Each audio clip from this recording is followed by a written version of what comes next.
Good now, everybody, and welcome to the Rise Up Morning Show. So glad to be here with you on this beautiful, beautiful Wednesday. Unless, of course, you're in Australia, in which case, happy Thursday. For folks like Jim who are tuning in late at night or very early in the morning, who are just a little bit ahead of the curve, we are so glad that you're here. My name is Evan. This is helpful news, it's commentary, it's words of wisdom, sometimes good jokes, for everyday people like us who want to learn a little more about cryptocurrency. And there is so much to learn, am I right?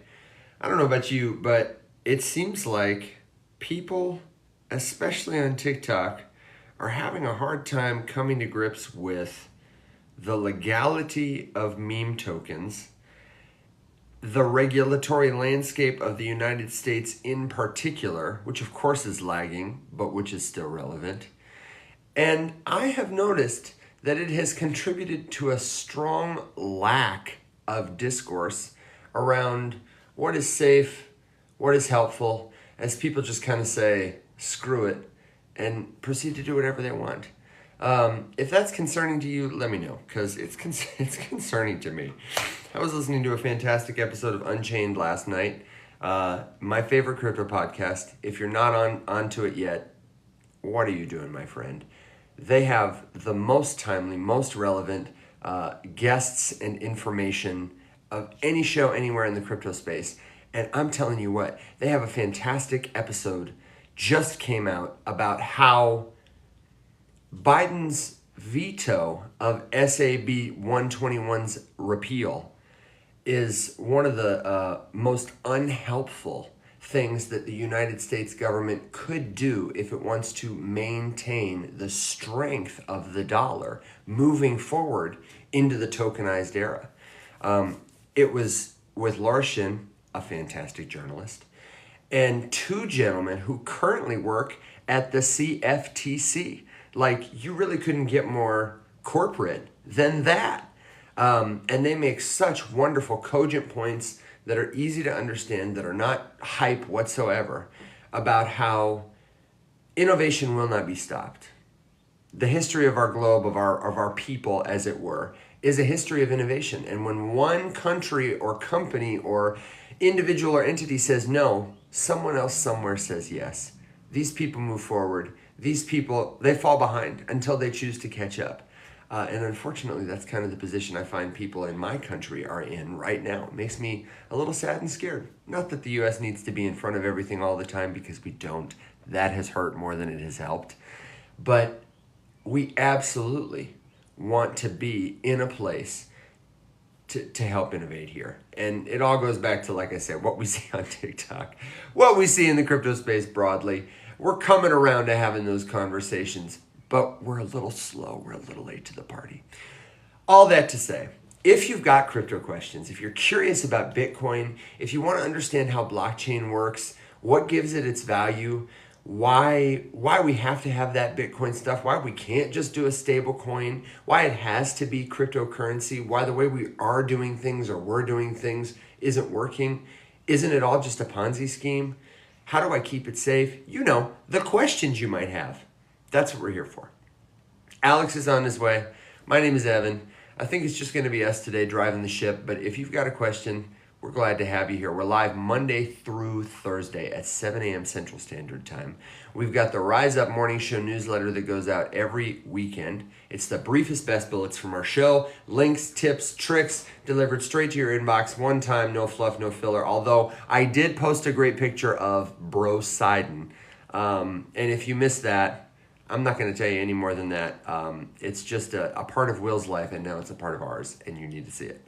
And then, of course, all the episodes here, they get posted to YouTube along with educational resources. I've got one coming this week about taking profits, also about using revoke.cash. Dave, I see you in the audience. I figured I'd do a YouTube version that's a little slower so people can walk through with some screenshots. And then we've got the Discord. You can jump into our Discord server totally free to ask us a question, share a link, get connected with learners like you at all levels of experience who are trying to navigate this stuff. It's the number one hack I can give you is join a community of other people if you want to learn anything. You want to go fast, go far. I don't know. If you want to go fast and far, go together. And of course, it's all available for you at the riseupmorningshow.com, or you can tap my face, which also helps the show. You know, when you tap it 2 or 3 times and you boost the likes, it tells the algorithm this is a helpful crypto show. And God, we need more helpful crypto shows. So tap my face a couple times and then tap my face to find my profile, to find the link, to find all that good stuff. Or just make a note later. It's at the riseupmorningshow.com, the official morning show of the financial revolution. Alex, I see you in the audience and I'd love to see you up here. Let me know when you're coming, brother. I have a real embarrassing and kind of awkward story to tell the other day. I have started checking my coffee cup twice now because sometimes after the morning show, when I'm working at my desk, you know how it is. You're working, you don't want to take a break, but you got other stuff to do to take care of yourself. I may or may not have used my coffee mug at one point in time as a receptacle for fingernail clippings. One particular day, you're like, oh my God, I can't believe I'm tapping the screen for this guy. And forgot, ladies and gentlemen, forgot to wash it out before the next day. Poured my coffee into it. And at the end of my coffee, I was like, there's some grounds in this coffee. And whoa, it was biological matter, if you know what I'm saying. So don't make the same mistake I did. Always double check your coffee mug if you're going to be double dipping and drinking out of it 2 days in a row like me. You know, in case like, it might not be fingernails, it might be something fell in there. You know, maybe some dust settled in there. You know, it's probably a good practice if you're using your coffee mug. Give it a wipe. You know, that kind of thing. That's what happens. That's what happens here. Better than toenails, I think. I think so too. Oh my gosh. Well, now that we've got that out of the way, let's talk about some crypto. Like I mentioned, we had a great episode yesterday. And in the interim, I got to hear that fantastic episode of Unchained. Highly recommend it, talking about stablecoin regulation.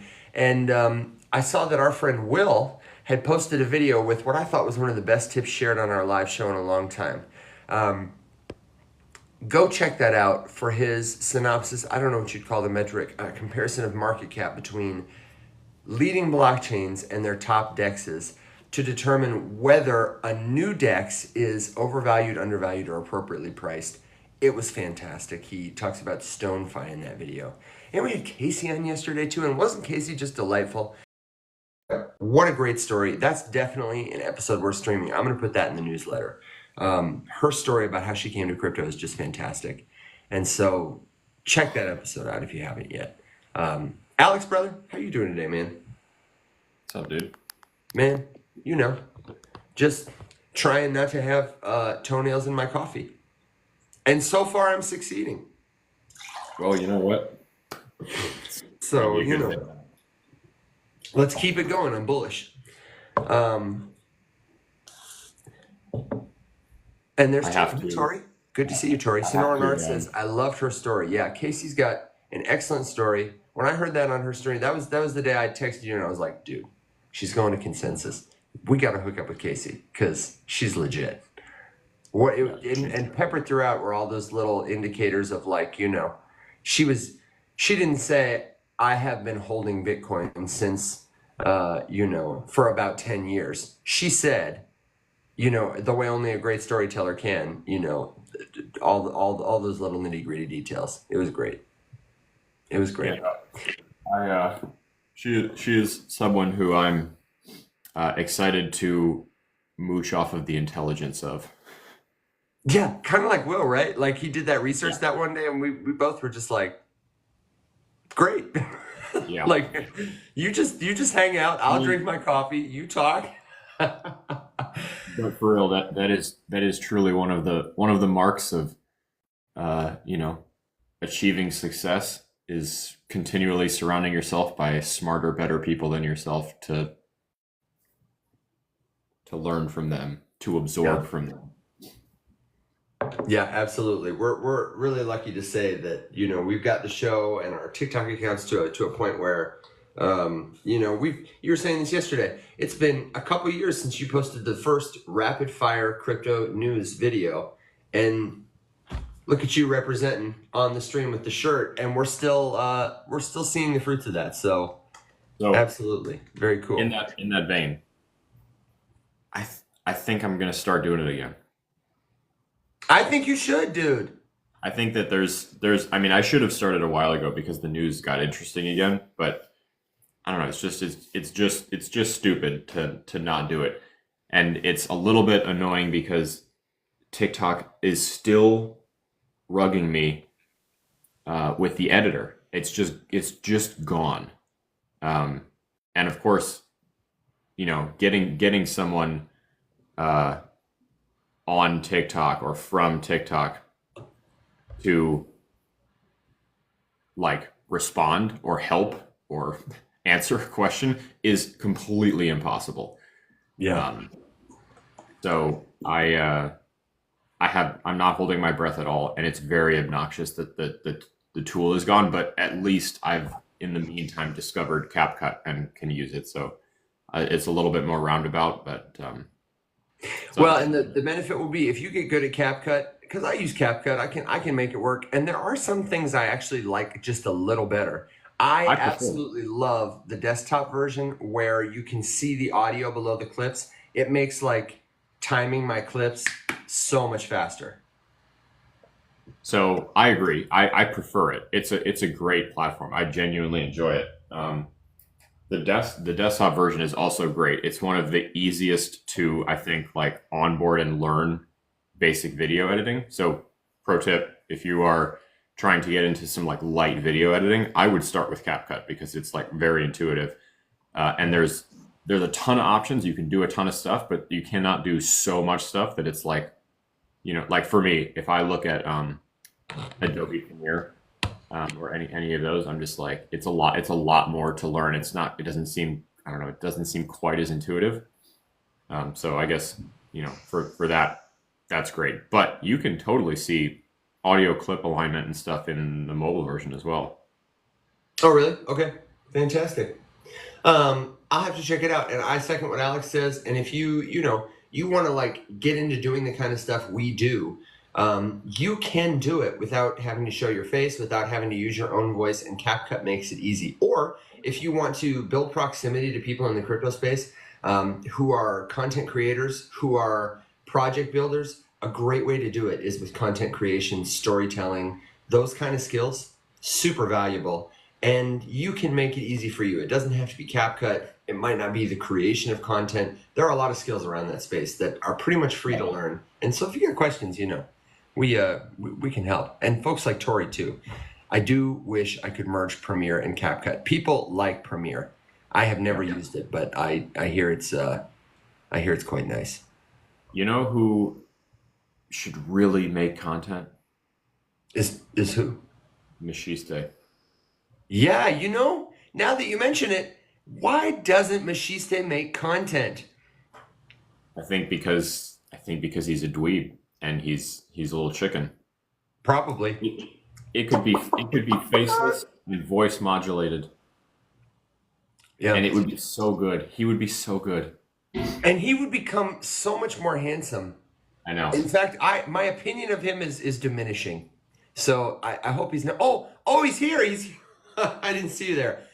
Listen, Mike, come on. In the meantime, we'll just keep picking on you, and I will keep relentlessly plugging Logadog in my own content every chance I get. I have a video of me eating hot dogs, and I also have another video that I need to film again, taking recommendations, Alex, Tori, anybody, of hot dogs. How does one orchestrate the moving of hot dogs through space? I've tried to tip them off a platter. It's hard to do yourself. I think I just need to hire a little assistant to throw them at me. I just want to have one of those like 5-second TikTok videos in slow-mo of me going like, and a bunch of hot dogs just like hitting my face like the GIF.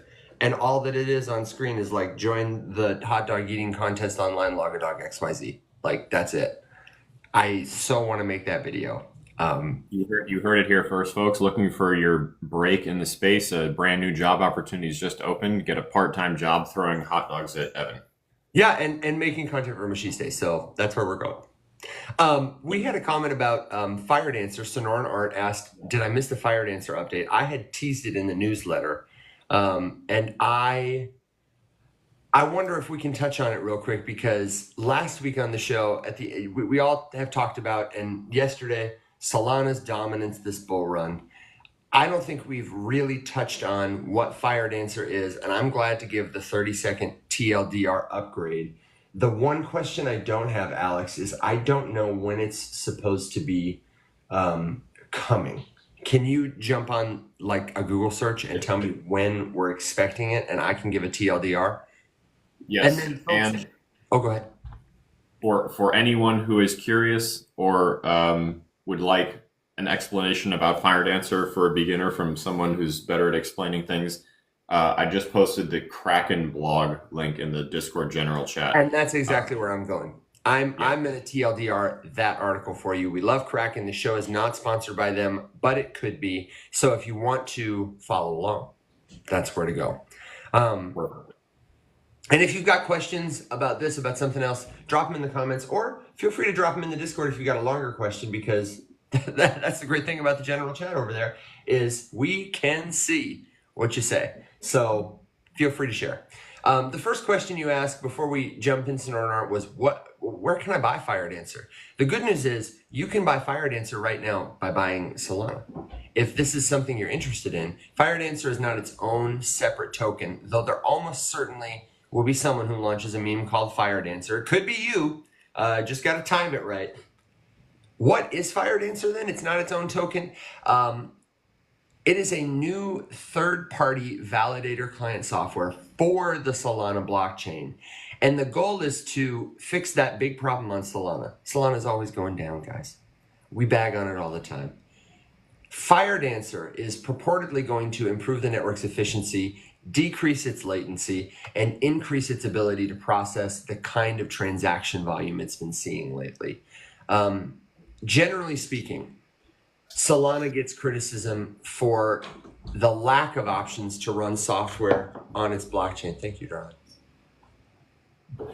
Quick update to let you know, I'm double fisting today, boys and girls. I always just love it when people say that. In the blockchain space, if you want to run a blockchain, you need to set up a node. That's what we call nodes. It's basically the software that operates the blockchain.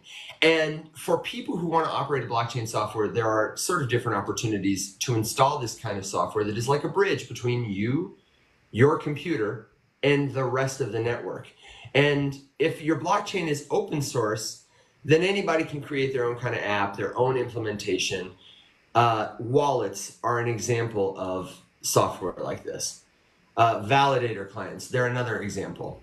So Solana has the problem that it only has 3 validator clients. Solana is a centralized network. We get this criticism a lot. There is a client written by Solana Labs in Rust, their programming language. There's one by Jito, which is a fork of the Solana client, also written in Rust. And then there's one called SIG, which is written in a Zig programming language. I don't know anybody who uses that. So the problem is you got these difficult to operate with, if you don't speak Rust or Zig, client softwares. And because there's only 3 of them, it's not going to be as resilient to attacks as its main competitor, which is Ethereum, which has 6 different consensus clients, 8 execution clients in all kinds of languages. So developers have a lot more options on Ethereum. It's like a highway with lots of roads connected to it. Solana, not yet. So Firedancer is a new client that is on the horizon that will allow people to install nodes on their hardware devices to further decentralize the network. It's written in C++, which is a more widely spoken language than Rust. I don't have the metrics in front of me. I can get them if you're nerds and you want it. And it's developed by a company called Jump Crypto. They build Web3 infrastructure. They demoed it in 2022, and it was able to process over 1 million transactions per second, which is like Visa level speed. You know what I'm saying? And then in 2023, they sent the testnet live in October. Beyond its performance advantages, it's going to help Solana just just generally become more resilient by giving them other options to deal with bugs and exploits. So that's the TLDR. Alex, do you have a date on when it's coming out or any helpful context or questions to add before we go to the comments? All of the announcements that I've seen about it just say this summer. This summer. And as we've seen in the crypto space, nothing can cause significant FUD quite like the poor communication of an announcement or the delay of an announcement or something that gets implemented too early and doesn't work because they rushed it to meet the date set in the announcement. So lots of ways this could go wrong. But we'll keep you posted. Yeah, no, I agree. It's a tricky thing because no launch, ever goes the way that people launching want it to go. Case in point, yesterday, Destiny 2 launched the Final Shape, which is their final expansion and installment of the Light and Dark Saga, a video game that I have been playing for 10 years. Wow. And it's been rough. Servers have been hella congested, so they're pulling a Solana.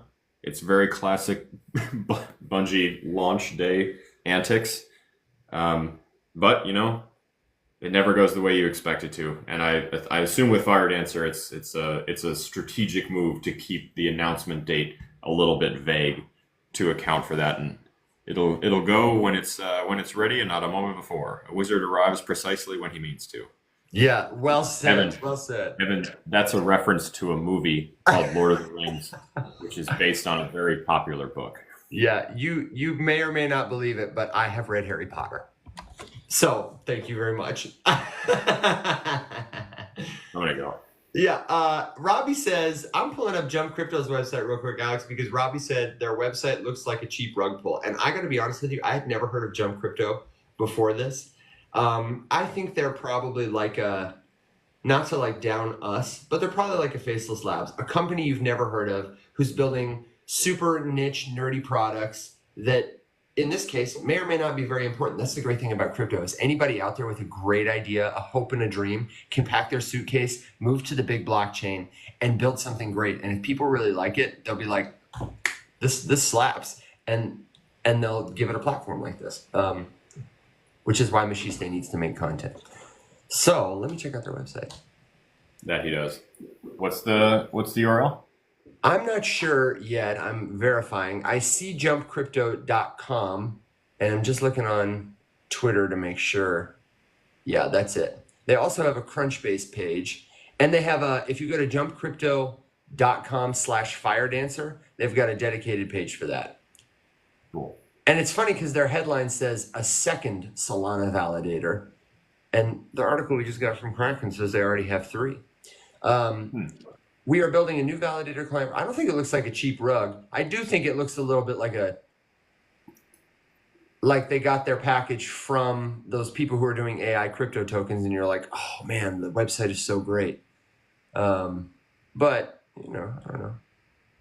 They're also building a product called The Pit, which is a fantastic name, which is the place to build. Designed to foster connections and inspire, The Pit brings together passionate developers, artists, founders, and everyone in between. Welcome to The Pit. Oh, it looks like a real-life location with arcade games. How cute. And a stage. And a telephone booth. Oh, man, I'm friggin' there. Bullish on telephone booths. Yeah, these guys look pretty legit. Honestly, we had talked at one point in time when we had a little more revenue and capital about trying to find a physical location for Faceless Labs.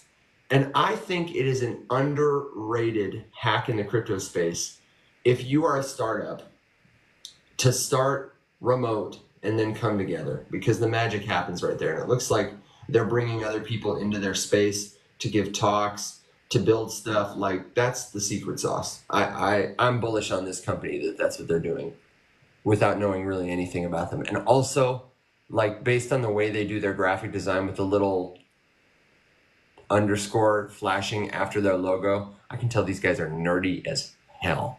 I probably wouldn't have much fun talking to them until we started talking about games or drinking beer or something, which is exactly why I'm excited they're building Firedancer, frankly. Yeah, I like it. It is jumpcrypto.com. That's correct. I'm sorry. You were still waiting for me. Yes. Yes. And if you want the Firedancer page, it's like I said, jumpcrypto.com/Firedancer. Yep, got it. I said that right, guys. I said that. I think I said that. You might have. You very easily might have. No, no fret, no fret. Wally brings up an interesting point that would be an interesting conversation about the potential of Solana flipping Ethereum. Now, for the record, that is a massive move because Ethereum is humongous and it just got an ETF. Yeah, hundreds of billions. For context, the other day. Hang on, wait. Let me call it. Are you going to go market cap? Yeah. Okay. ETH is, I'm thinking, I know it's 400 something. I'm thinking 405 billion. And Solana is, I'm thinking, 170 billion. All right. Are you locked in? I'm locked in. You undershot Ethereum and you way overshot Solana. Oh, really? What's Solana? Yeah. Ethereum is 457 and Solana is 79. Oh, really? I thought it was, oh, man. Oh, my. So the other day, just for context, the other day, when Ethereum's ETF was approved and Ethereum had that very large green candle, in one candle, Ethereum added to its market cap the entire market cap of Solana. In one candle. It added $80 billion to its market cap. Oh my gosh. So just like I totally get it, and I'm so here. I am so here for flippening talk of any variety. And like, what could it take and what would it mean and blah, blah, blah, all of that. I love the conversation. And I personally think that if they keep going on this trajectory, that in several years, that is very possible. And who knows, it's crypto. Something crazy could happen. But just to make sure that we are keeping all of this in context and we're thinking about this objectively, my tagline, think about it objectively. That's gargantuan. That means that from right this moment, Solana more than 5x's. So Solana not only sets a new all-time high, but more than doubles it. So Wally says huge. Believe me, huge. Would be huge for sure. People say it's the best blockchain, but I know blockchains, believe me. I absolutely think you could do that. I frankly don't. When you think about like, is something priced in or not based on what it does or what it will do? Like, obviously Ethereum is undervalued, but Solana is too. And Solana, I think for a lot of people in the crypto space who primarily see speculation as like the thing to do with tokens right now, I think once those people are fully on board with Solana, once it's easier to use, and honestly, it's already so easy to use. But I think as people come here and say, oh, crypto, a thing I can speculate with, that's where they're going to go. Ethereum is a little nerdy, which is totally fine for me. But,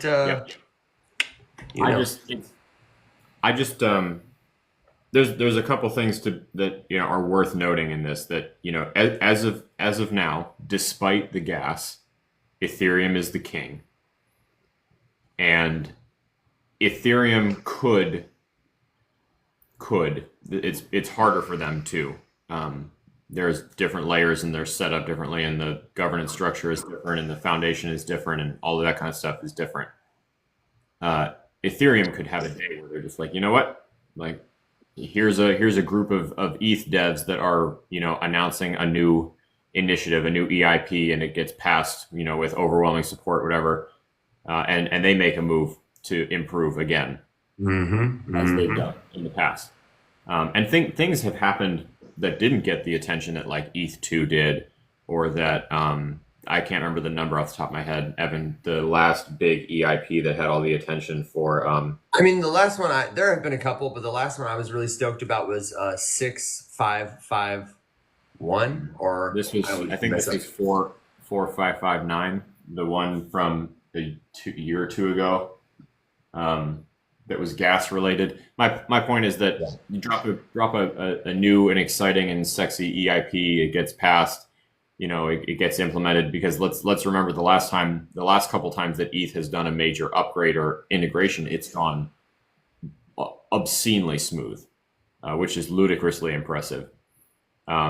But of course, new factors continually enter the conversation. For example, at Consensus, Mike Novogratz is on stage telling the crowd, oh, I forgot one tiny little thing on this it just reminded me about Consensus that was really interesting to me compared to last conferences, especially ones that you and I have been to together, Evan. Yeah. There was lots of people. The conference was full, okay? Thousands of people. Yeah. But almost no one watched the talks, with very few exceptions. There was like 3 or 4 people who drew a crowd, but everyone else was like hardcore on the floor, just networking and mingling and meeting. And because that was me 100%. I didn't go to a single talk, not a single one. RFK drew a big crowd. Yeah. Esther, Lynn, Brad Garlinghouse and David Schwartz, those names drew some of a crowd. But like, you'd walk by a panel and I would look up on the screen and it was like big, people who I'm like, yeah, I know every single name up there. Those are, some big Farcaster people. I very briefly met Ted, not Lasso, which was exciting.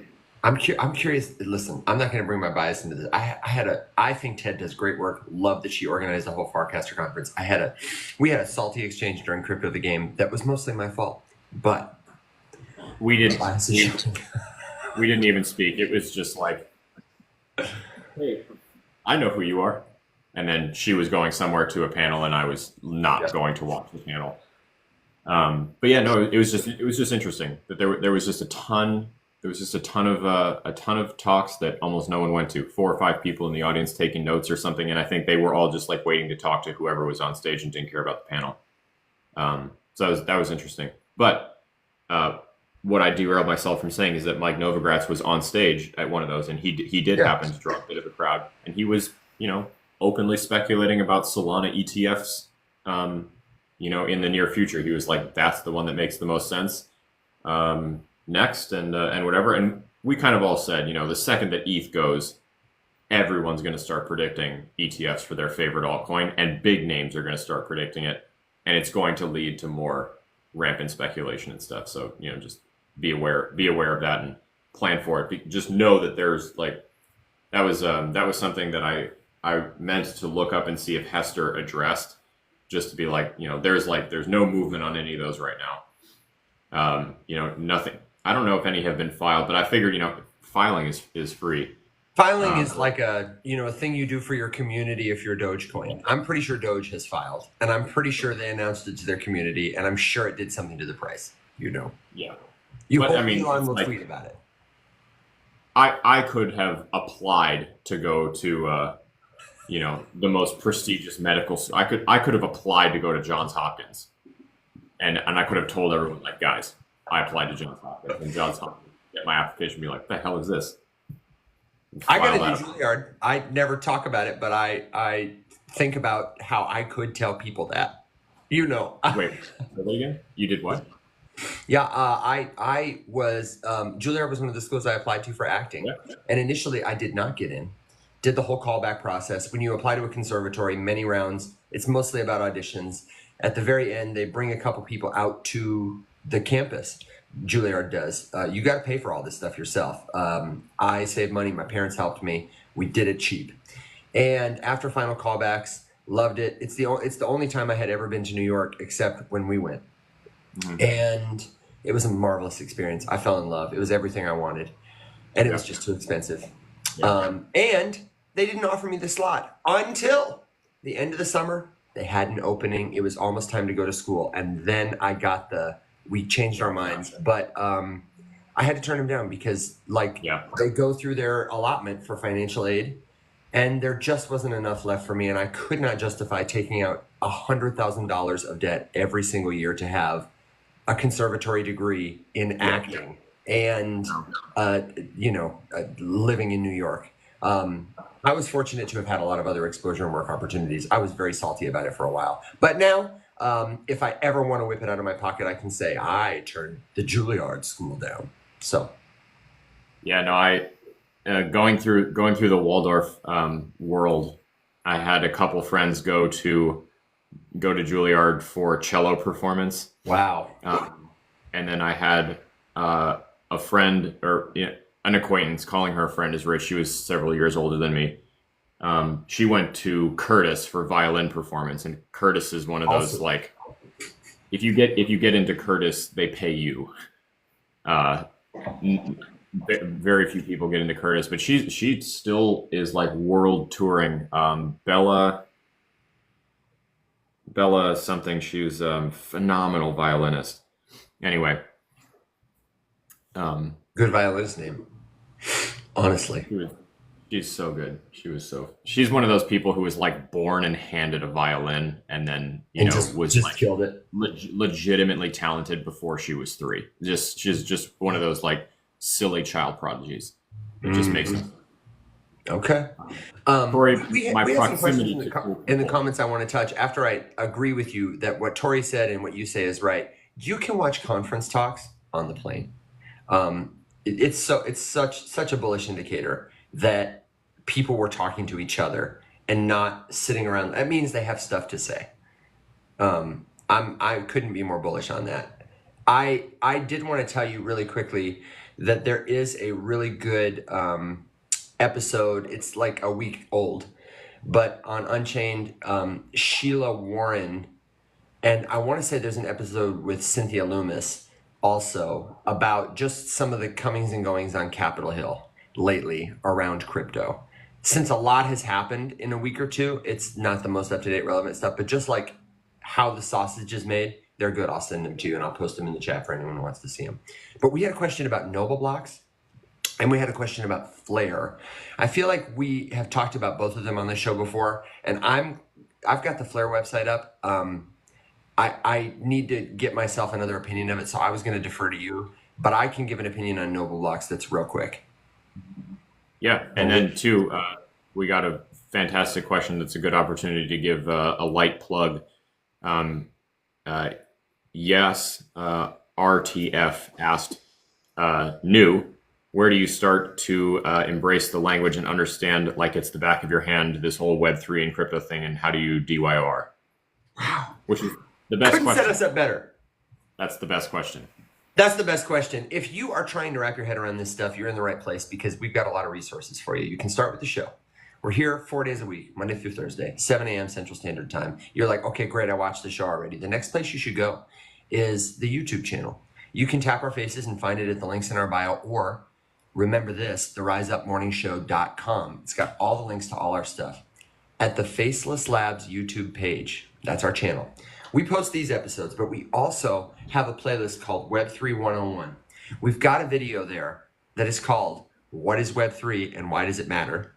And we've got a video called How to Do Your Own Research, where we walk you through in about 35 minutes a process that will take you 5 minutes or less and goes through a couple of great tools that you should add to your toolkit that are going to become just par for the course pretty much every time you want to check out a token to see the credentials about it. Is it a scam? Find other links as a springboard. But the Web3 conversation, honestly, our video is a good starting place. If you prefer to read, I highly recommend this book, Read, Write, Own by Chris Dixon. It's written in a way that assumes no prior knowledge. It's short segments, kind of like reading a bunch of different blog posts back to back. Chris Dixon is my teacher. I'm like the B- version of Chris Dixon. If anyone wanted to compliment me, they could say that, and I would just turn so red. Alex and I are on the shoulders of giants. Chris Dixon is the guy who, just explains it like light bulb. You can get this at my Amazon wish list. You can get it anywhere books are sold, and it's excellent. A lot of it is available online. And if you want to listen to a podcast with Chris Dixon, that's almost as good. Just go to Apple Podcasts or wherever you get your stuff, Spotify, and type in Chris with a C, Dixon, and he'll come right up. He actually did a fantastic one with Rick Rubin. Has a podcast now, I guess, where he mostly just lets Chris talk and totally gets out of the way. And Rick says, it's the first time I understood why crypto mattered. You'll just get around the space, spend more time in conversations like this one, and you'll get up to speed with those kind of things.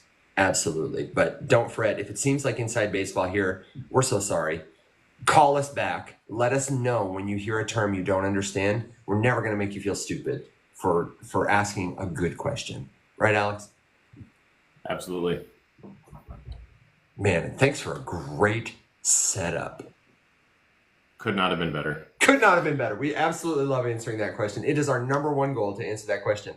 And you know, there's a lot of stuff you can watch on TikTok. We try to connect with as many helpful creators as possible. But there's a lot of misinformation here. And there's a lot of people who just don't know what they don't know.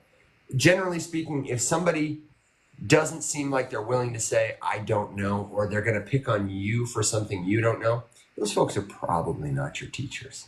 They're probably not. You know, you're not going to miss out on life-changing money because you didn't attend a stream with some crypto influencer who sold you some token. That's not the way to do it. You're in the right place. What is our YouTube again? It is Faceless_Labs. But if you forget that, just remember the Rise Up Morning Show. You can type that into Google or type Faceless Labs into Google, and both of those should come right up. And of course, all the links are at our faces.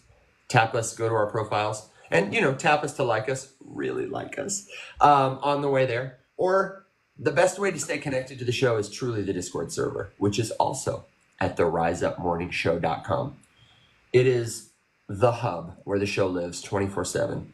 And we're working on organizing some things behind the scenes, but increasingly we're going to add a lot of stuff for members there too, so that we can talk to each other voice to voice, face to face, without character limits. We can share better links there. We're going to be making that like the home for true people in the community who aren't just passing through.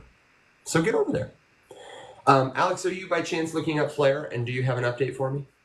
Yeah. Or do you need another second? Because I'm glad to give my 2 seconds on Noble Blocks, but I'm happy to kick it to you. No, go for it. Let's do that first. We can talk about Flare a little bit more. Okay. Noble Blocks, you've seen it on TikTok because DeSci is a hot narrative happening here right now. And my friend Patrick is, I guess, an advisor for them or for a company who is a competitor to them. And I got to say, this is absolutely no shade against Patrick because I love Patrick. But that does make me a little skeptical about the company, that they want to have somebody who, you know, is a creator on TikTok who is not necessarily, you know, like, I don't know. They couldn't get Jesse Pollock, so they called Patrick, right? No shade to Patrick. I love and appreciate the way he breaks down stuff and attempts to put people in touch with good information. But it seemed, I don't know. You know what I'm saying? It'd be like if somebody called me instead of calling Vitalik or instead of calling Chris Dixon. Could I do it? Probably. But you couldn't get Chris, so you had to call me. You know what I mean? It's like if you're sponsored by a Major League Baseball team versus a pizza place. That's all. No shade. We love pizza, love TikTok creators. Just call it a spade.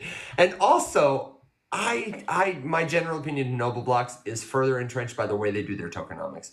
I have said, Alex has said, we just don't think anybody who's got narrative plus crypto token where it's not apparent why they need a token, or where the token existing jeopardizes or competes with their stated mission by adding some sort of different opposite financial incentive for speculators. On one hand, you've got, we're going to pay researchers with this token. We're going to fund decentralized research as a community. That's one narrative. And on the other hand, you've got this narrative of, I want this new DeSci crypto. Let me buy it. Where do I buy it? Number go up, which creates volatility on the chart, which makes these people say, just pay me in dollars. That's cool. I don't mind. Or how about a stable coin? That'd be cool. I like this crypto thing. Nobody has to control my money. Just pay me in a stable coin, right? And then they got to do more to appease these people because these are the only people sending them money because nobody's using their platform. So eventually what happens is the narrative fades, the hype fizzles out, and the project goes, or they pivot. You know, like we see a lot of layer ones pivoting now. That's my take on Noble Blocks. I don't think it's going to make it as a company unless they change their incentive structure. In the short to medium term, it might be a good speculative play, but you know, I think it's on life support. It's living on adrenaline. But the heart that's beating inside its chest is, you know, it's a zombie. Yeah, honestly, that's a good lead into Flare, and Flare is not like unique in this the opinion I'm about to give, because like if you go through their website, all of the things you want to see are there. I think they do a good job. I think it's set up really well and nicely, and like I understand what they're going for and what Yeah. the goal is here. But this is really the thing that I want to change. I was really excited to see that Flare had a Flare 101 page on their website. It's not a 101 page. It's a shorter version of the technical page, but it doesn't like 101 it. 101 implies, you know, that like you're writing for a different audience, and Flare is very obviously being written by people who really understand this, and it's being written for people who really understand this. And we, if you want to onboard a billion people, you have to talk to a billion people. You have to stop talking to 12 nerds with PhDs. Yeah. And like looking at this, it's probably a really neat idea. It's a blockchain for data. First of all, that's kind of a silly sentence because every blockchain that has ever been created is for data. That's what blockchains are. They're data storage solutions. And but the cool part is that it looks like they're kind of connecting like Oracle services directly on the blockchains. It's kind of like combining two things, you know, because like the graph and all that sort of stuff, those are separate protocols. Flare's got partnerships, they've got stuff, they've got a grant program, they're active. It's a really good website. I don't honestly have a single issue. They've got all their documentation. They've got tons of information on this website. Tons of social media presence, tons of different documentation hubs, different resources for builders, different resources for users, a lot of learning and stuff. It's just right now we gotta.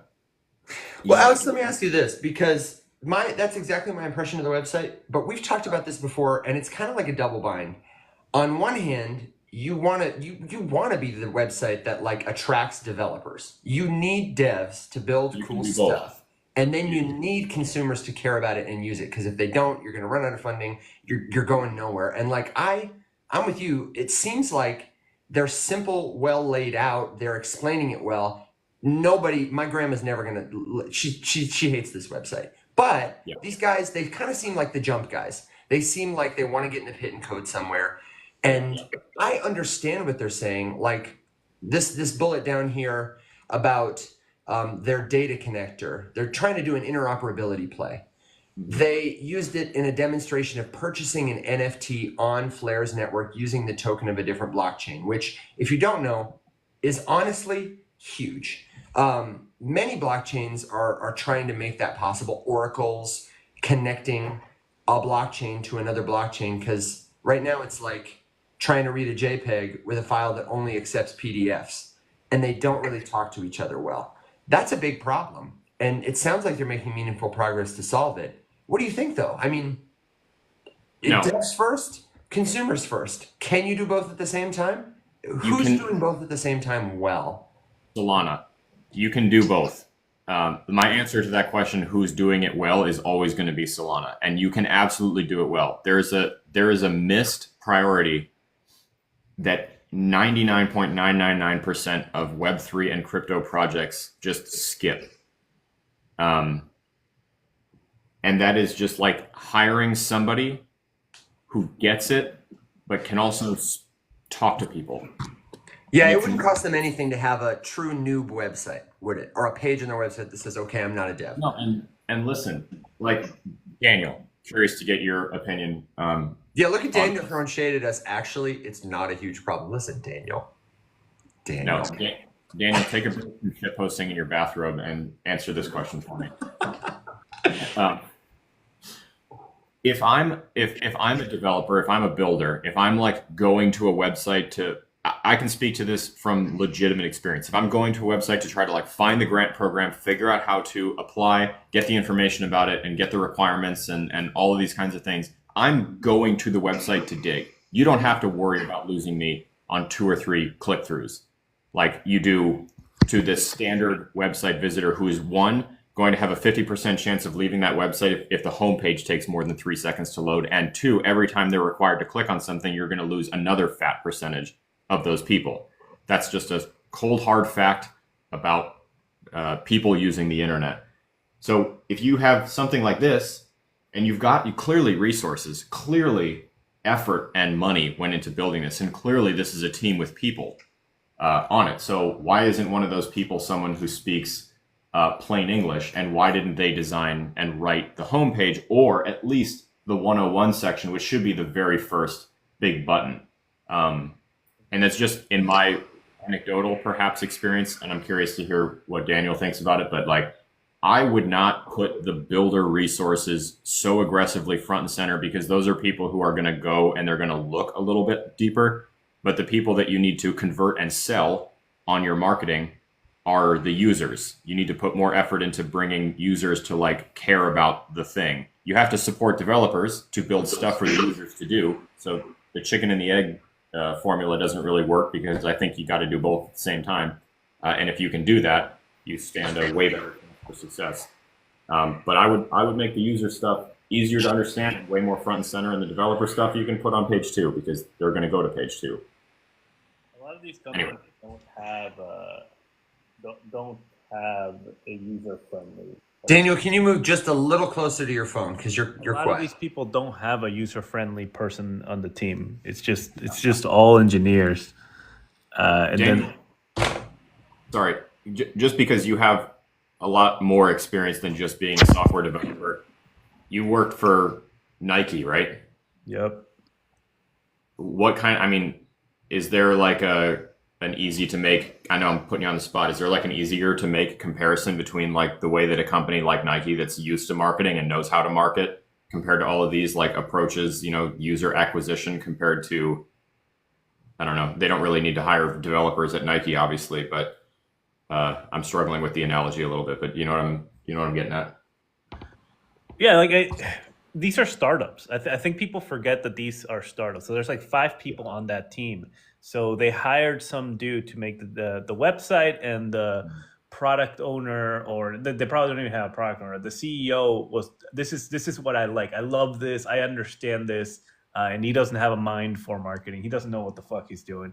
So then these shitty websites are created and nobody knows what's going on. But it doesn't really, I don't know, man. It doesn't even matter, because nobody in Web3 actually ever looks at the website, right? Like everybody gets their information from Joshua Jake. That's nothing to hate against Joshua. That's Josh, or but it is. That's truth. But I think that it's fair to say, that may be the case as the industry stands now. But if we want to, if anyone wants to achieve this pie in the sky pipe dream buzz catchphrase, onboard the first billion, you're going to have to get over that, and you're going to have to have the tools to do that. Otherwise, we're going to be doing this. We're going to be, echo chambering our Web3nesses at each other, just because it's not going to get any bigger than this. The websites are for these startups. The websites are just a check mark so that they can go out and make a deck and start raising money from VCs, so that they can launch the token and start raising money from people. That's true. They're not real. That's why true. They suck. that's the real reason they suck. Yeah. So, but that's the thing, is like this Flare thing, that sounds like a real interesting, useful piece of technology that I know is not totally novel. Maybe the way they're doing it is novel. People want interoperability. We need it to scale, to actually bring some of the real benefit to these other platforms and people. So like all this other stuff, all this noise, I don't know. I'm excited because it means more people are talking about it, but it's kind of like influencers on TikTok. there are more of us here, but it's harder to find the good signal. You know? I just like the thing that's going to push a layer one or an ecosystem like this to escape velocity, mass adoption, whatever we want to call it, is not going to be, I think, the way that Flare is set up. Because like I don't see in this anything inherently wrong about Flare. But what I do see is something that is number 90 on the list. It's in the top 100. That's something. But it's number 90 on the list. And above it are several dozen things that are virtually identical. And I don't think that the little unique piece about, I mean, certainly interoperability is not a unique piece. There's above it. Everybody does it. Everybody does interoperability, and it's already been solved, and it doesn't matter. And it's Flare network. talking about. Sorry, Daniel. Their data side not unique either. There's stuff above them that have that. So like, now what you need to do is get users, and no user is gonna. I would love to meet the user, the average Web3 user, who would pick this over any of the dozens of options that are above this on the charts. No, they wouldn't. Flare network was created to pump XRP so that Ripple can dump more tokens and keep having whatever it is that they do. That's what Flare network was created for. They don't need to be unique. They don't need to be the best. It's just there to pump XRP, which is why it's been there for what, 3 years, 4 years now, 3 years now. I have no idea. What was the year? That was a big thing, right? Was that 22? It's 20, maybe 20. I have no idea. But people keep telling me that it's the next Ethereum, and it's not, and it never will be, and it makes no sense. I don't know. Yeah. XRP ecosystem, I don't know, man. They're not securities, right? We have had to accept that they're not securities, so the only alternative is that they're just ways for people to extract liquidity from retail. If they're not securities, they're just tools to extract liquidity. Yeah, I get it. And honestly, until proven otherwise, I don't know. I get it. What do you think then about the other options? Because wouldn't you say someone in our comments, the Dirt Man, also really quickly, the Dirt Man, my dirt is under your pillow. I see your request to come up, and it's not that we don't want to have you up. It's that I don't know you personally yet. I followed you. Let's spend some time getting to know each other because we've been burned before by bringing people up. I can see your questions are great questions. We'll address them. But please understand if I don't bring you up right away because, we know Daniel. We've been talking to him for a while. We'd love to have you on eventually. Jump in the Discord. Let's get to know each other.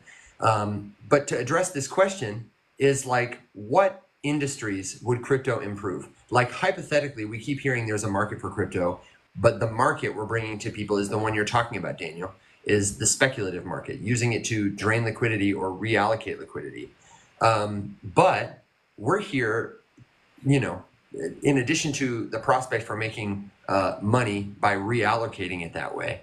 I think a lot of us understand the vision articulated by folks like Chris or folks like Vitalik or, even the way you talk about it, Daniel, to put you in with a great crowd of people for its ability to not necessarily make the impossible possible everywhere, though it does do some novel things, but to improve efficiencies and fairness and access and speed in almost every industry, the way that air travel is faster or just different than traveling by railroad.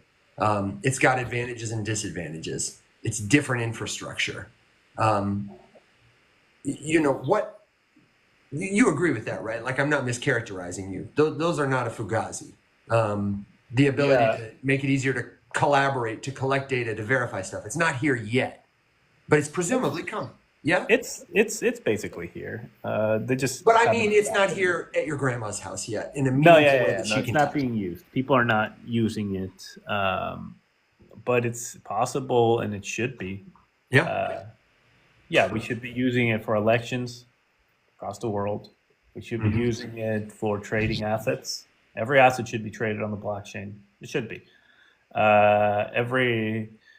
every like commodity should be tracked, like raw materials should be tracked on the blockchain, and then you should be able to grab all the information of all the raw materials that were used for your product, and all of that should be tracked by the blockchain. Stuff like that would be amazing, but that's not what's happening. Yep, I So get yeah, it. like there's a reason that I'm here. There's a reason that I worked in crypto for what, 3 years now. Because there is a lot of beautiful things that could be done, and the blockchain could fix a lot of corruption, and but sadly, that's not what it is. And right now, what it is what Solana is, which is just a speculation machine, which is it's not even a speculation machine anymore, right? Like people gave up on speculating, and now it's just a meme coin machine, which is Yeah. better in some ways, because now at least they're not telling you that this coin is going to change the world. They're just saying this coin has potential to get people to buy it. I like that Yep. better. I think honestly, it might be a bit of a bummer to like see it in this stage for some people, but I kind of look at it as a step in the right direction, because if nothing else, it's accurately represented, Exactly. which is like one of the things I've been whining about for years. Yep. So in that sense, I'm excited about it. So just to drill a little deeper before we leave this quick topic is, like you mentioned all these things it could touch. I want to give a concrete example. In everyone here probably, I say everyone, look at this. Somebody's going to prove me wrong. Many people here will remember the 2008 financial crisis. And I heard a fantastic example the other day about the aftermath of this crisis that was just chaotic in terms of damage assessment. AIG and others had to figure out what kind of liabilities were on their balance sheet. And there was no way, even internally, for these very siloed companies to determine like what is the extent of the damage, let alone for them to communicate with each other, because they all have different databases. They're all built differently. They don't communicate with each other. And so Congress, the corporate sector, are trying to figure out how much money do we need to solve this problem. And they estimated it was going to be hundreds of billions of dollars. That's what they threw at. It impacted all of us. And it turns out in the aftermath, years later in hindsight, we were able to determine that the liabilities, the extent of the damage was only like $8 billion. Not as big a deal as we made it. If that information had been in the form of data on a blockchain ledger, especially one that was observable, transparent, and where the data could be shared across actors, across entities, it would have been effortless and errorless. We wouldn't have been counting on humans to try and figure it out. We would have been relying on these databases to perform the way a calculator does math, and could have instantly had a very reliable way to assess the damage, because these systems could talk to each other, because the data was tokenized. When we say tokenize everything, that's what we're talking about. Like Daniel said, putting elections, putting financial data on this new way to communicate. It's a meaning-making system, like language or like money, but its native qualities are about verifiability, about shareability, composability. That's what blockchain does, and it can help pretty much any industry where those things might matter. Yep. That's a perfect world scenario.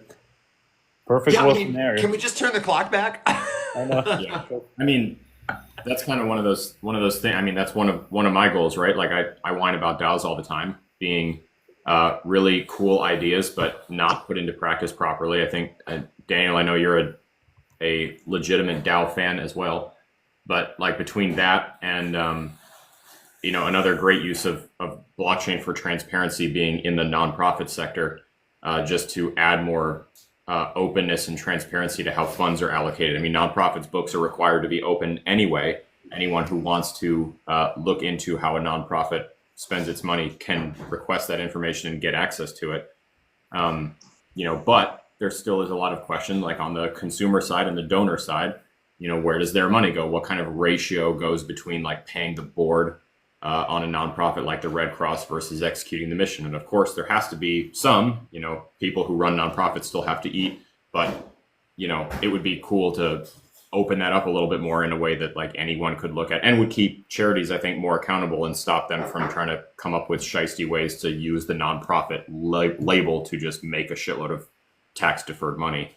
I mean, there's tons of ways that you can use it that would be genuinely impactful and meaningful. And I think we're just years away. Just years away. We gotta buy Iggy Azalea's butt first. Well, and the way it's going in the U.S., it looks like other countries, companies with less to lose are going to innovate first. We're going to become laggards. We're already kind of lagging behind. And eventually we're going to say, oh, no, the Philippines has really figured out this elections thing. It's so good. And we're just going to do it down the road. That's what's going to happen. Eventually, like El Salvador is going to have parks ran by DAOs, and they're going to be like, oh, look at that. You can actually do that. Yes. Love that. There's an interesting little conversation here between the Dirtman and me here about tech first.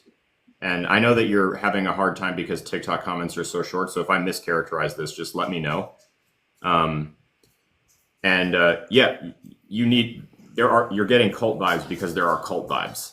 Okay, like big time. No one's going to shy away from that. There's a lot of cults in Web3. All of Web3 is a little culty. And then within that we've got subcults, and some are more aggressive than others. There's not a lot of room for dissent, which is why I complain a lot, because I feel largely disenfranchised, because I like to dissent and point out problems and try to improve things that I give a shit about. There's not really a lot of room for that in most of crypto and Web3, because the second you open your mouth and say something that's not bag pumping, you get yelled at. So you're 100% getting the right vibe, because that is the present vibe, culty. However, my counter to that would be that anything legitimately worthwhile in its infancy, when it was still trying to find footing, prove itself as valuable and worthwhile, especially something that goes against maybe the established machine of industry, needs to be a little culty to invoke the passion of the people who are going to walk it to adoption or to acceptance. The dollar is a good example. Yeah, if you can't touch that passion point in someone that is the same point that a cult leader would use to get you to follow them in something that may on paper seem nonsensical, you are going to have a very hard time converting like a large user base or explaining to a lot of people why whatever you're into matters. And I would also say that like we are having a conversation that is like a news show. We're like pinging back and forth between topics. I would say if you really want to hear a non-culty, like the way to have this conversation, you need to hear somebody explain. It's helpful to talk a little about the history of the internet, where it started, how it changed over time, how the initial vision kind of got co-opted by private companies and corporations who bring the services to us, and how blockchain, with the advent of Bitcoin, this peer-to-peer network, say what you will, we should have done stablecoins first, or we should have done this non-speculative thing. It happened the way the simulation ran that we arrived at Bitcoin, which gave us this first kind of novel demonstration of what this technology could be. And I don't say that to be like, oh, God, Bitcoin. But were it not for that example, it really wouldn't be possible for anybody who's building here now at this moment to speculate about how it might be used for other ways. So I really recommend, and we could do a live show, honestly, the same format live show where we walk through that in about an hour every single day and would get new people all the time. We're just trying to have like an ongoing conversation. I recommend, if you're seriously interested in learning, you want to invest an hour of your time to either take it or leave it for now, totally cool. Check out Chris Dixon. Do a podcast search for Chris Dixon's name. The one with Rick Rubin is good. He's on an episode of the Tim Ferriss Show. He is not a hypester. He speaks about this stuff without any kind of fervency and makes it dead simple to understand. I don't know if you guys have somebody else that you'd recommend, but I feel like if you wanted to get there, hear the best pitch in the shortest amount of time, I would listen to Chris make it. And if you don't like it, that's cool.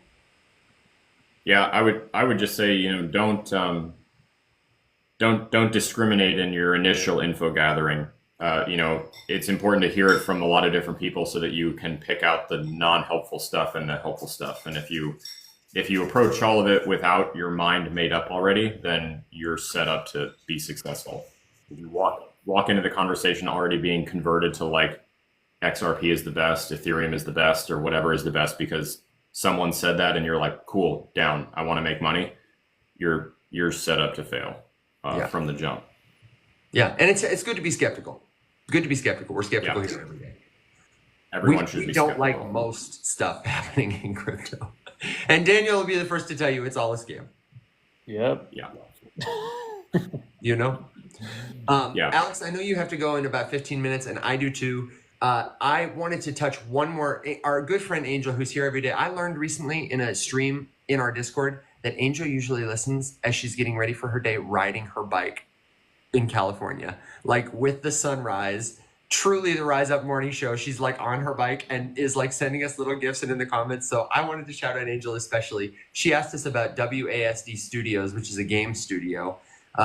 So I'm happy to talk about it. I haven't heard about it. But before we get to that, I want to say, Daniel, man, thanks for being here as always. Is there anything that you wanted to touch on or talk about since you're our esteemed guest here?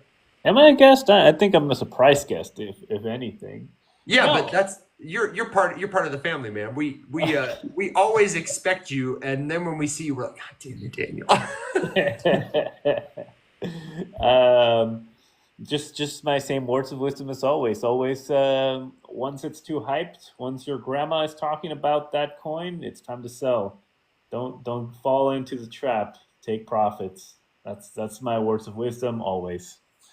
They're good. Hey, did you erase the content from your channel? Am I slow? Maybe my phone was slow, but I feel like I went to your profile the other day and there were 2 videos there. Yeah, I deleted everything. My account kept getting banned, dude. Somebody paid a bot army, or I don't know. They kept going to my old videos, hundreds of videos. Right? I couldn't. It just my account got banned. I was like, what the f- is going on? So I just went in and deleted everything. Well, Daniel, I side with Mac, and I think that if you're going to bring anything back, it should be the McChicken. The McChicken. It's not worth it. It only got like 2,000 views. I don't really understand why people didn't like it. I thought it was hilarious. Because it was hilarious, and people just don't know. People just don't recognize a cultural icon when it first walked on the scene. But dude, we were at Consensus talking about you and the McChicken multiple times. So we have a problem, but we are your fan base. We are the McChicken fan base. The McChicken just telling you the truth about tokens, man. That would have pissed off so many people too. Why would I listen to McChicken? I feel like the McChicken probably has a better audience on Twitter right now, shitposting. Like That's actually not a bad idea. Yeah. I feel like that could do really well, and I would support it 100%. Maybe I'll make a McChicken, crypto McChicken Twitter. I think you should, dude. There's never been a better time, honestly. Just talk shit about Algorand all day because that's really all I want to do. I always knew it, of course, because it's a community and they have maximalists. But I was disappointed to see that they were my most recent like shit down my neck for an out of context comment. Was the Algorand community? I don't know if they have a flashy bumper sticker name for themselves, but was it all? It's bad, isn't it? Isn't it like Algonauts or something? Yeah, something. Algonauts, yeah. Yeah, they're so. Or is that Cosmonauts?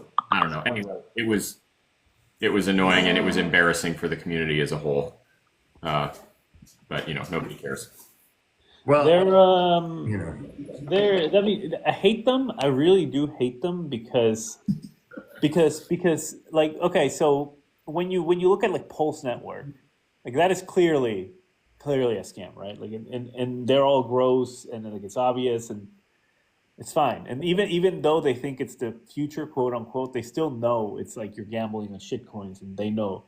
The Algorand people think that they're changing the world, and it makes me so angry. They think that their tech is so unique. Yeah. Like, what the fuck are you talking about? Sorry. Yeah, everybody thinks the tech is unique. Definitely. I get so frustrated. No, I get it. I get it. Really quick, Dirtman asks another really good question. These are like awesome conversation prompts. Yeah. This is the kind of stuff that I like to talk about the most. And I would enjoy talking to you offline a little bit, and then we could bring you up and maybe do like an after dark kind of thing, or honestly a whole episode, or just kind of go back and forth about this, because Yeah, I want to do more of that. Finding I guests to just ask us directed questions and walk down a avatar path like that. Because this last question is one of my favorite things to talk about. If you're saying people in society are benefiting from Bitcoin and friends, in what way? I have to go in just a couple minutes, and I don't have time to unpack that whole thing, because it's a large topic, and in lots of ways, most of the stuff coming out of it, in my opinion, is not benefiting anyone, really benefiting anyone. And so I like to draw that distinction, and I just can't do it. I can give you a 30-second example. Right now, millions of people, maybe even billions, are sending money across borders using companies like Venmo, PayPal, and Western Union. Many of them use the dollar to do it because the dollar is a stable currency. And those companies, though they don't have what you might call legally a monopoly, they effectively have a monopoly de facto, because you got to send money with them, and they take a cut, and they have terms and conditions you can't negotiate with. Crypto, specifically something like a stable coin, allows anybody anywhere who knows the address of another person to send that money pretty much instantly online with no lockup, no holding period, to the person they want to reach. Nobody can censor that transaction. Nobody can undo it.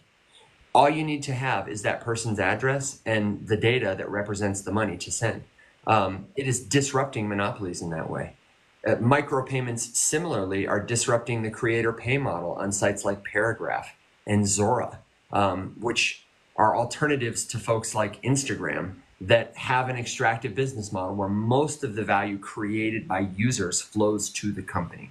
Crypto tokens, they cut out intermediaries like that and allow people to transact directly. Those are two examples happening in practice right now. And especially the payment transfer one, micropayments, that's going to be huge in the future for continuing to democratize access between people. It's huge. We can get notes on it, but like Alex said, I've got to go too here in a minute. And I do want to be a good steward. I want to answer Angel's question, because Angel really is here, supporting us all the time. Micropayments is what I said. If you want to see me repeat it, I've got news for you. This is going up to the YouTube channel. It's Faceless_Labs. Just search Faceless Labs on YouTube. It'll be there at the end of the week. We talk about it in the Discord. I'm happy to say it there again too. The conversation never ends there. You're like, wait, where's the Discord? Where's the YouTube? It's at the riseupmorningshow.com. Tap my face, tap his face. You'll get there. Well, I would say my quick couple second addition to that would be, if you are trying to find the value in any of this, right? But so Dirtman, yes, publish transactions, but then we're still relying on like you to publish them honestly and accurately, and we can just remove the whole thing with a blockchain. Somebody at Western Union has to do that. Yeah, you can absolutely be an open and honest individual, but we have to rely on you as the person, and then you might, but the other 5 million people who do the thing you do might not be, and we just have to. You can be scammed and schemed. You might get hungry and make a mistake one day because you're thinking about Subway. Yeah, I'm not saying it's hard. I'm just saying it doesn't happen. You might be approaching this with the mentality that, like, if you did it, you would do it that way. Most people do not think that way and don't do it that way. Yeah, and it's a flaw of the system that we have to rely on it. Why wouldn't we just make it like a calculator, which you really don't have to rely on? You just verify. Did it work today or not? Yeah. So my little addition to that is, if you're trying to find the value in it, I always just try to think about people who don't have access to the things that I have access to, and are chronically taken advantage of, and how could they benefit from a system that allows them to handle money, and it's a large number of people, that doesn't have anyone else's fingers in it. And I always think about remittances, just being like a really easy to understand way. Someone like takes it upon themselves to go to a different place. They work really hard. They probably get underpaid, and they try to help their family out, but then they have to rely on a large centralized entity like Western Union to take a huge cut and get filthy rich doing it. And it's an industry of desperation, so it's always going to be there. And those desperate people are very easy to prey on. Yeah. Alex, before you jump, have you heard of WASD Game Studios? It sounds vaguely familiar, but I'm going to say no, I don't think so. They're based in Mexico. They look like they're building some cool stuff. They have a white paper. They're listed on CoinGecko because, they've got a token. Angel brought it up, so I wanted to check into it.